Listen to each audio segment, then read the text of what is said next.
Welcome to PG mathematics. कैसे हैं आप सब? आप सब अच्छे होंगे ऐसी हम आशा करते हैं।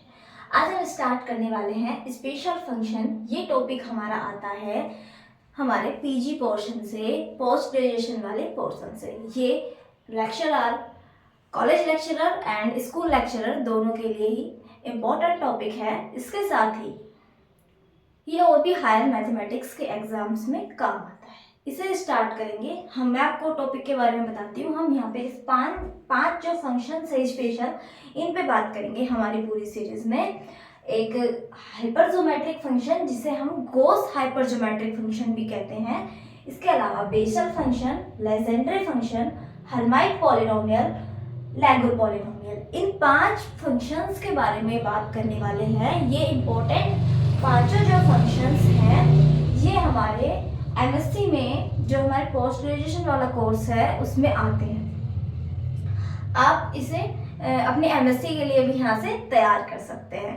तो आप वीडियो को देख रहे हैं, हमारे चैनल पे विजिट कर रहे हैं, तो चैनल को सब्सक्राइब कर लेना।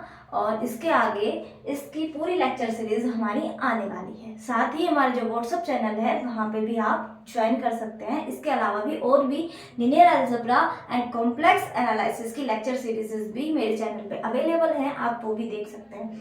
तो ठीक है, इस स्पेशल फंक्शन में इन फंक्शंस पे बढ़ने से पहले हम कुछ बेसिक्स के लिए बात करेंगे।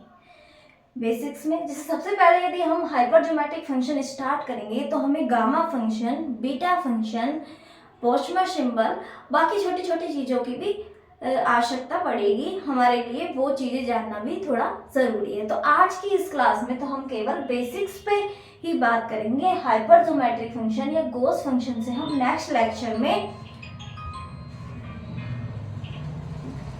उसके लिए नेक्स्ट लेक्चर में बात करेंगे। तो ये तो हमारी हो गई पूरी सीरीज के बारे में डिटेल।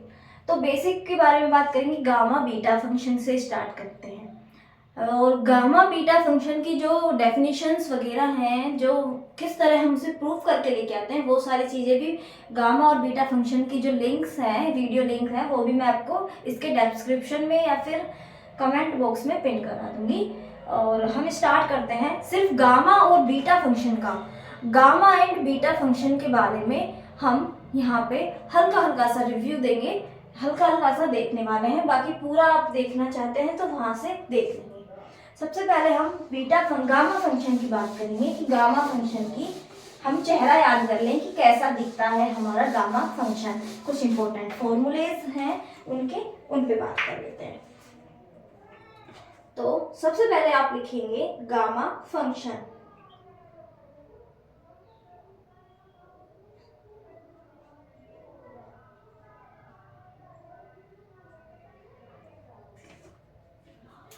सबसे पहला आप लिखिए, इन सब का यूज हमारे इन 5 फंक्शंस में आने वाला है, इसलिए मैं आपको बता रही हूँ। गामा फंक्शन,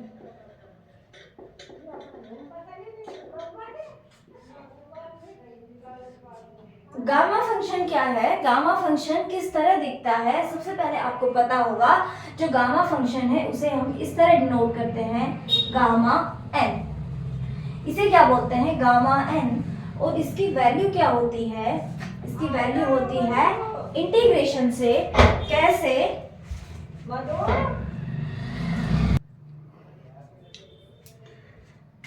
तो गामा एन, इसकी जो डेफिनेशन है 0 से infinity e raise to power minus x raise to power n minus 1 dx, इस तरह होती है इसकी गामा एन की वैल्यू। यदि गामा एन लिखा है तो ये जो इंटीग्रेशन है वो भी हमारे गामा फंक्शन को शो करता है, गामा एन को शो करता है। तो इससे कुछ रिजल्ट जो हम निकाल के लाते हैं उन सब का प्रूफ है हमारी गामा फंक्शन वाली वीडियो में। इसके अलावा आप देखिए गामा एन प्लस 1 की वैल्यू, गामा एन प्लस 1 की वैल्यू,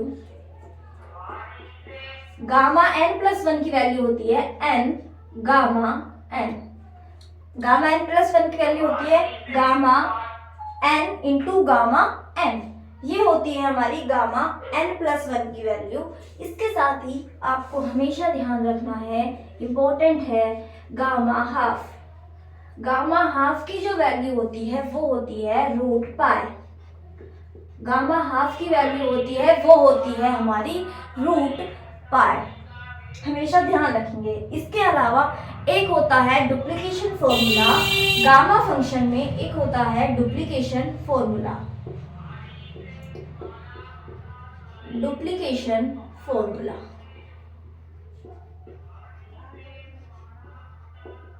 डुप्लीकेशन फॉर्मूला होता है gamma n into gamma n+12। इसकी वैल्यू के बारे में ये बात करता है, gamma n into gamma n+12। इसकी वैल्यू होती है √π। लिखिए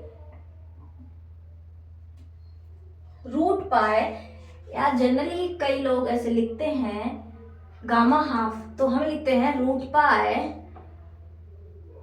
अपॉन, और साथ में होती है 2n-1 होता है अपॉन 2n-1 एंड यहाँ पे होता है गामा 2n। क्या होता है? Gamma 2n। ये होता है डुप्लीकेशन फॉर्मूला। इसका यूज काफी आता है डिफरेंशियल कैलकुलस में काफी यूज आता है इसका, है ना। इसके अलावा एक फॉर्मूला और है जो हमें साइन की तरफ ले जाता है, वो होता है हमारा गामा 1 - n बराबर होता है पाई अपॉन साइन n पाई, जहां पे n की वैल्यू होती है वो 0 से 1 होती है। पाई अपॉन साइन n पाई तक वैल्यू होती है, और जो n की वैल्यू होती है वो 0 से 1 होती है। तो ये है हमारा गामा फंक्शन। गामा फंक्शन की इंपॉर्टेंट चीजें, जो हमें छोटी छोटी ये चीजें हैं जो हमें यूज आएंगी। ये फॉर्मूलाज हम यूज करेंगे हमारे इन स्पेशल फंक्शंस को पढ़ने के लिए, ठीक है। बाकी प्रॉपर गामा फंक्शन के बारे में मैंने आपको बता रखा है, आप देख सकते हैं। इसके बाद हम बात करेंगे बीटा फंक्शन पे। सेकंड हमारा है बीटा फंक्शन के बारे में। बीटा फंक्शन आपने पढ़ा होगा, दो तरह के होते हैं, एक beta function of first kind and beta function of second kind. तो सबसे पहले हेडिंग डालेंगे आप beta function. Beta function, beta function क्या है?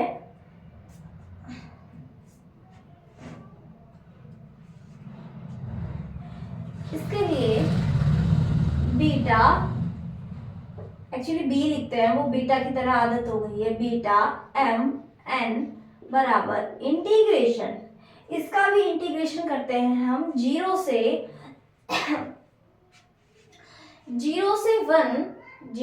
1 x raise to power m-1। क्या करेंगे? x raise to power m-1, x raise to power m-1 1 minus x raise to power n-1 dx। यहाँ पे कंडीशन होती है जो m है कोमा n है वो ग्रेटर देन 0 होना चाहिए, ठीक है। ये वाला फंक्शन हमारा कहलाता है beta function of first kind. क्या कहलाता है? Beta function of first kind, ये हमारा होता है। सेकंड की बात करते हैं, beta function of second kind क्या होता है? Beta function of second kind होता है हमारा बीटा m, ये होता है हमारा first kind, beta function of first kind.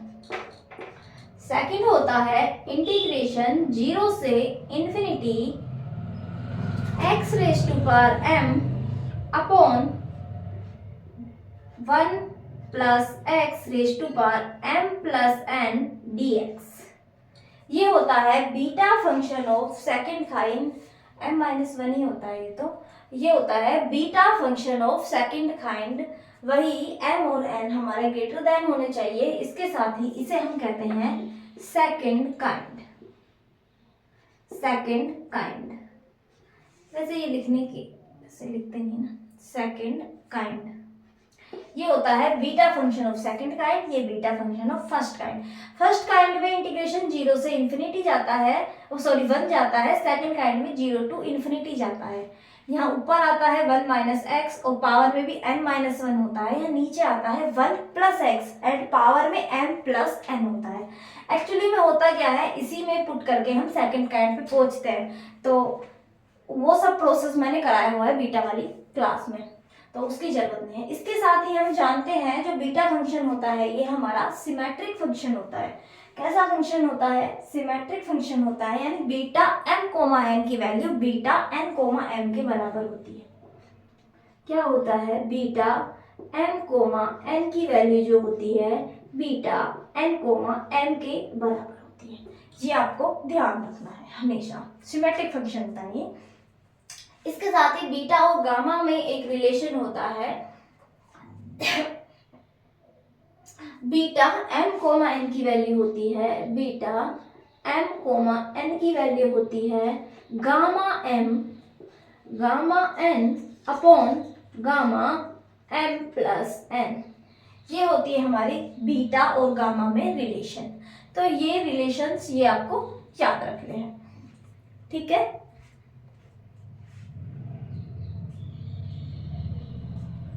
तो नोट डाउन करें।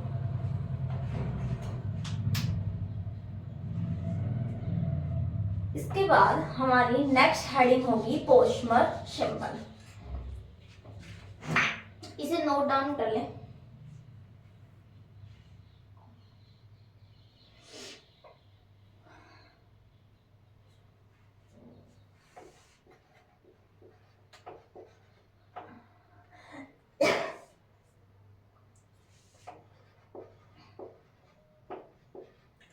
पोस्मर सिंबल,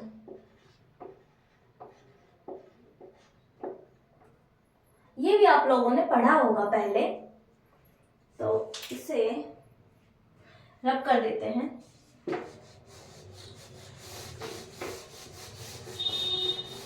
इसका तो काफी यूज आने वाला है आपको, मतलब फंक्शन की डेफिनेशन, जो हम फंक्शन को डिफाइन कैसे करेंगे उसी में ही काफी यूज आएगा इसका पोस्मर सिंबल का। तो ध्यान रखें कैसे क्या होता है इसमें।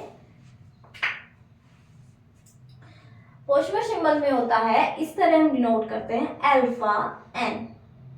इस तरह ब्रैकेट के साथ हम करते हैं अल्फा n, और इसकी जो वैल्यू होती है ये होती है अल्फा प्लस 1। इस तरह हम मल्टीप्लाई करते जाते हैं and alpha plus 2 alpha plus n minus 1। Total term इसमें कितनी होती है? n। पोस्मर सिंबल n है ना, अल्फा n, तो टोटल टर्म तो होती है n, यानी अल्फा प्लस 0 से शुरू होकर अल्फा प्लस n प्लस 1 तक जाता है। अल्फा प्लस n नहीं, n माइनस 1 तक। कहाँ तक? n माइनस 1 तक जाता है। टोटल टर्म n होती है। ये जो मल्टीप्लाई में ये अलग अलग टर्म्स लिखी हुई हैं, फर्स्ट सेकंड, इस तरह यदि हम काउंट करें तो ये n होती हैं। तो इस तरह आपको ये याद रखना है कि इसकी वैल्यू क्या होती है। इस तरह हम लिखते हैं। सेकंड, पोस्मर सिंबल n को हम कैसे लिख सकते हैं? इसे लिख सकते हैं gamma alpha plus n upon gamma alpha. लिख सकते हैं या नहीं लिख सकते? देखो एक रिजल्ट और था, मैं आपको लिखा देती, ध्यान नहीं रहा। गामा n की जो वैल्यू होती है वो n माइनस 1 का फैक्टोरियल होती है। ये आप जानते भी होंगे, इसलिए ऑब्वियस है मैंने ध्यान नहीं दिया, दिखाया नहीं आपको। इससे यहाँ पे आ सकते हैं आप आराम से। कैसे? आप समझ लीजिए, ये जो यहाँ पे हम कर रहे हैं ना, वो सारी चीजें हमें आगे जो थ्योरम्स आने वाली हैं या फंक्शंस के जो प्रूफ होंगे, हमें प्रूफ वगैरह करने होंगे हैं, तो उन सब में भी काम आएंगे। कैसे? हम इसे लिखेंगे 1 इंटू 2 इंटू 3, इस तरह से, इंटू अल्फा माइनस 1। ये हमने किया। इंटू में ये वाले टर्म्स हैं अल्फा अल्फा प्लस वन, इस तरह से alpha plus n minus one तक। जब ये हमने इसके मल्टीप्लाई में किया है तो इतना ही हम नीचे करेंगे, 1 into 2 into 3 into alpha minus one. इसे हम क्या लिखेंगे, alpha plus n minus one का फैक्टोरियल, नीचे लिखेंगे अल्फा माइनस वन का फैक्टोरियल। और इसे जब हम इस तरह लिखते हैं तो एक आगे बढ़ जाता है, अल्फा प्लस n का गामा बटे में गामा अल्फा।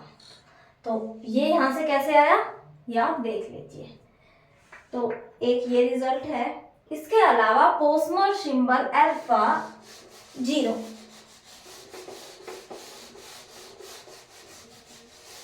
उसकी वैल्यू क्या होगी, यानी n की वैल्यू हम 0 रखेंगे तो आपको ध्यान होना चाहिए अल्फा 0 की वैल्यू होगी gamma alpha plus 0 by gamma alpha बराबर 1। वैल्यू आ गई 1। तो ये इंपॉर्टेंट है, आपको याद रखना है। इसके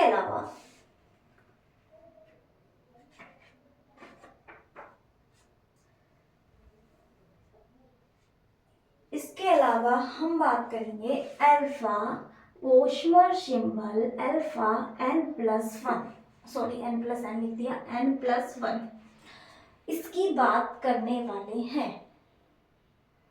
देखो जब n था तो हम जा रहे थे n माइनस वन तक, अब जब n प्लस वन है तो हम कहाँ तक जाएंगे, n तक। क्या लिखेंगे, alpha plus one, alpha plus two dot dot dot alpha plus n minus one, alpha plus n, यहाँ तक हम जाने वाले हैं। अब इसे हम रीअरेंज करते हैं थोड़ा सा। एक तो हम इसे लिख सकते हैं, इसे alpha Pochhammer symbol n into alpha plus n, एक तो हम इस तरह लिख सकते हैं, इसे अलग और इसे हम अलग करके। दूसरा, एक तो हमने लिख दिया इसे alpha Pochhammer symbol n into alpha plus n। दूसरा, इसे हम अलग छोड़ते हैं, अल्फा को अलग करते हैं, इन सबको एक साथ करते हैं। कैसे, क्या करेंगे, देखो हमने अल्फा को तो रिप्लेस कर दिया अल्फा प्लस वन से, और अल्फा प्लस वन, यानी अब अल्फा जो नंबर है वो अल्फा प्लस वन है, alpha plus one, alpha plus one plus one, alpha plus one plus two, alpha plus one plus n minus two, alpha plus one plus n minus one. तो इसका क्या हो जाएगा, n into alpha. इस तरह भी हम इसे लिख सकते हैं। तो इस तरह हम एक टर्म को छोड़ के बाकी को एक साथ लिख के, इस तरह भी हमें लिखने की थोड़ी आदत डालनी पड़ेगी, ठीक है। तो एक हो गया ये कि हमने अल्फा n प्लस वन को दो तरह से लिख दिया, एक इस तरह Pochhammer symbol alpha n, alpha plus n, alpha into alpha plus one n, ठीक है। तो इन दो तरह से हमने इसे लिख दिया।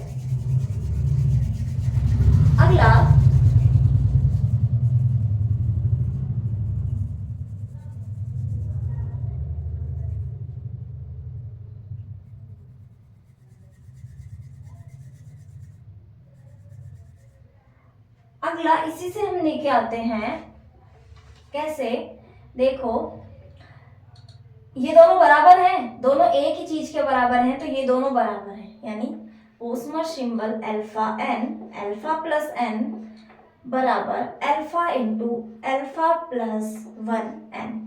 इसे हम लिखेंगे अल्फा प्लस वन का Pochhammer symbol n by alpha n। ये वाली टर्म हम इसके नीचे ले गए, तो इसे ये इधर ले जाएंगे, alpha plus n by alpha. इस तरह लिख सकते हैं, क्या कर, इस तरह हम लिख सकते हैं। यानी कभी हमें ऐसा दिया हो, पोस्मर सिंबल सेम हो, नीचे अल्फा है ऊपर अल्फा प्लस वन है, तो हम क्या करेंगे, अल्फा प्लस n जो पोस्मर सिंबल है वो नीचे अल्फा। एक रिजल्ट ये हो गया। इसके अलावा एक और रिजल्ट है, वो है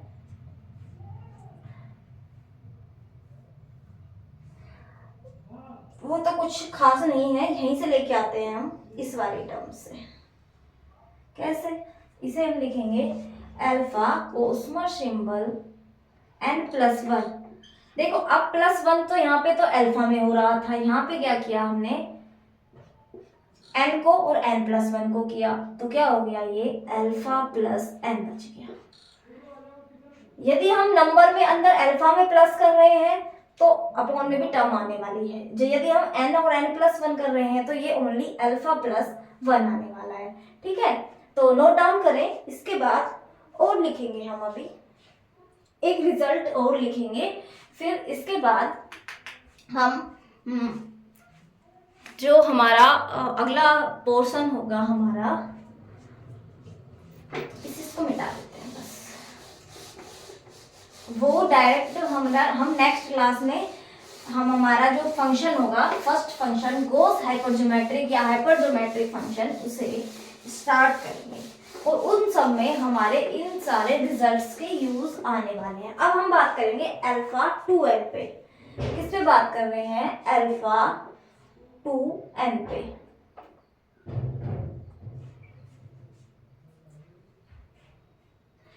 यहाँ पे आप थोड़ा समझना है आपको, अल्फा 2n पे बात कर रहे हैं। देखो अल्फा 2n को कैसे लिखेंगे? Alpha +1, alpha +2, alpha +3 dot dot dot alpha plus n-1, इसको मिटा देते हैं।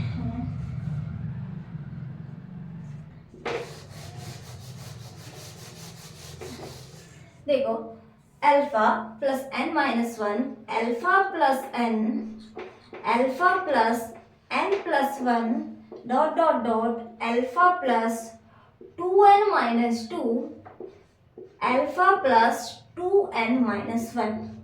ये तो कंफर्म हो गया होगा, 2n-1 तक ही हम जाने वाले थे। कहाँ तक जाने वाले थे? 2n-1 तक ही जाने वाले थे।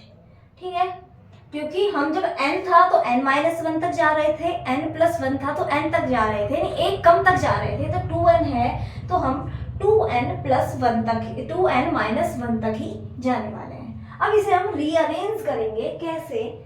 सबसे पहले तो हम क्या करते हैं, मैंने सिर्फ ये चीजें आपको बताने के लिए दिखाई हैं किस तरह हमारी टर्म्स आगे चलती जा रही हैं। ठीक है, अब हम क्या करते हैं, 2n। टोटल टर्म्स कितनी है? वहां पे कितनी टर्म गिनी थी हमने? n थी। अब यहाँ पे कितनी हो गई? 2n। तो 2n हमने मल्टीप्लाई किया, तो डिवाइड भी करना पड़ेगा 2 को कितने टाइम? 2n टाइम्स, यानी 2n से डिवाइड करना पड़ेगा। तो हम क्या करेंगे, ये 2n टर्म्स है और 2 भी कितने हैं? 2n। तो हर टर्म में डिवाइड कर देंगे।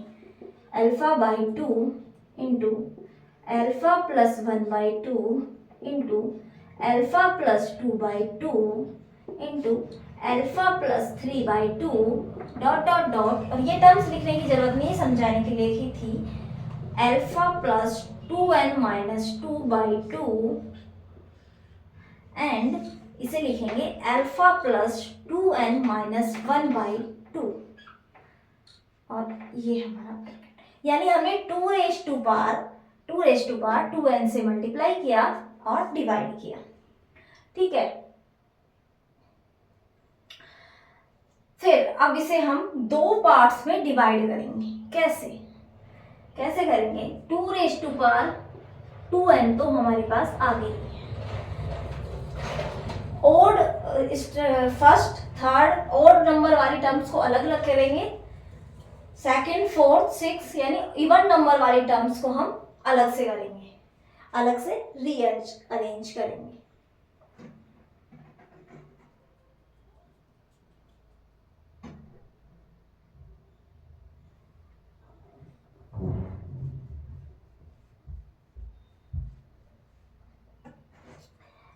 इसके लिए हम क्या करते हैं, देखो इसे पहले फर्स्ट थर्ड इन सारी टर्म्स को लिखते हैं अल्फा/2। इस वाली टर्म्स को थर्ड, फर्स्ट हमने लिख दी, थर्ड पे आए अल्फा/2 +1, 2/2 +1। फिर ये हमारी फोर्थ टर्म, फिफ्थ टर्म क्या होगी? अल्फा प्लस 4/2, यानी कि अल्फा/2 + 2, 4/2 2, इस तरह से हमारी चलती जाएगी एंड लास्ट टर्म होगी ये इवन वाली। इवन जब टोटल 2n टर्म्स है तो ये इवन प्लेस पे होगी, ये कैसे होगी ओड प्लेस पे। तो हम ओड वाली कर रहे हैं, फर्स्ट थर्ड फिफ्थ, तो ये वाली हम लेंगे। तो ये वाली टर्म क्या होगी अल्फा बाई 2 प्लस n-1, ये टर्म होगी। तो हमने अब इवन प्लेस वाली टर्म्स को लिख दिया। देखो सारी टर्म्स मल्टीप्लाई में हैं तो हम किसी को आगे और किसी को पीछे अलग अलग करके रीअरेंज करके लिख सकते हैं। तो हमने ओड प्लेस पे जो टर्म्स थी वो हमने लिख ली है। अब इवन प्लेस पे जो है वो आगे जगह नहीं है तो मैं यहाँ पे ही मल्टीप्लाई में कर देती हूँ। तो फर्स्ट टर्म होगी इवन प्लेस पे, सेकंड प्लेस पे अल्फा प्लस 1/2, फिर ये हो गई अल्फा प्लस 1/2 प्लस 1। देखो इस यही आता है या नहीं आता, अल्फा एक 1 इसके साथ रखा, 2/2 यानी 1 इस तरह लिखा। जब ये 5 होगा तो अगली वाली टर्म में यानी 6 टर्म में अल्फा प्लस 5/2 होगा तो एक तो हम अल्फा के साथ 1 रखेंगे, फिर 4/2 कितना होगा 2, इस तरह से हम लिखेंगे। और लास्ट टर्म होगी हमारी ये, इसे कैसे लिखेंगे alpha plus 1/2 plus alpha plus 1/2, plus में 1 है यहाँ तो एक 1 इधर आ गया, तो हम इसे क्या लिखेंगे n-1।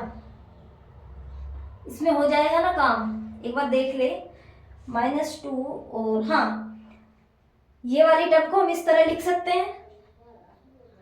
तो अब आप देखिए ये क्या हो गया, इसे हम क्या लिख देंगे टोटल टर्म में इस पूरे को फर्स्ट वाली जो हमने ओड प्लेस वाली टर्म लिखी है इसे क्या लिखेंगे alpha by 2 Pochhammer symbol n-1 आए तो यहाँ पे n एंड इसे लिखेंगे alpha plus 1/2 Pochhammer symbol n और 2n हमारा चल ही रहा था।